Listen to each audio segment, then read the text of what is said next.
দেখো বন্ধুরা, আমি মাছ ভেজে নিয়েছি। এবার ওই মাছ ভাজার তেলেই কড়াইয়েই আমি ওই তেলের মধ্যে একটু তেল দিয়ে দিয়েছি। একটু সর্ষের তেলে হবে পুরোটা। এই দিয়ে দেবো জিরে ফোড়ন দিলাম, সাথে শুকনো লঙ্কা দিলাম, ফোড়ন দিলাম। আর দেখো বন্ধুরা, আলুগুলো মোটামুটি ভাজা হয়ে গেছে। এবার দিয়ে দেবো আদা কাঁচা লঙ্কা পেস্ট আর টমেটো পেস্ট।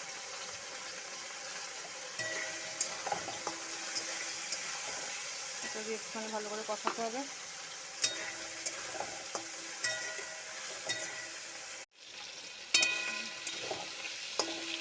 ভাজা হলে কিছুটা কাঁচা লঙ্কা আগে দিয়ে দেবো, পরে আবার কিছুটা দেবো। দিয়ে দেবো নুন, স্বাদ মতো নুন দিয়ে দেবো। আর যে মশলা, হলুদ গুঁড়ো। আলুগুলো কষানো হয়ে গেছে। এবার দেবো চাল। বন্ধুরা, এটা হয় গোবিন্দভোগ চাল দিয়ে, কিন্তু আমি করি বাসমতি চাল দিয়ে।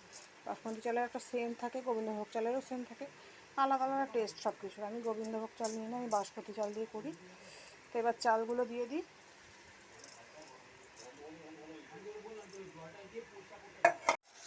একটু চিনি দিয়ে দেবো, তবে একটু মিষ্টি মিষ্টি হয়, সেই আমি বুঝে একটুখানি চিনি দিতে হবে। একটুখানি মিষ্টি মিষ্টি, হালকা মিষ্টি মিষ্টি হয়।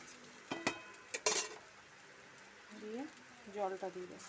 বন্ধুরা, আমি এখানে নিয়েছি 2 কাপ চাল, 2.5 কাপ জল দিচ্ছি।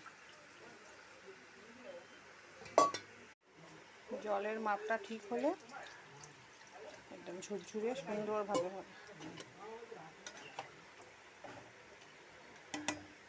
দিয়ে দিলাম।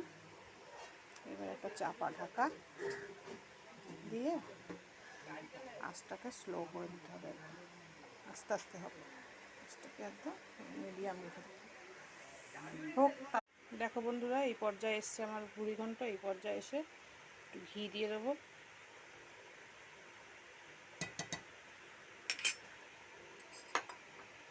আর দেবো গরম মশলা।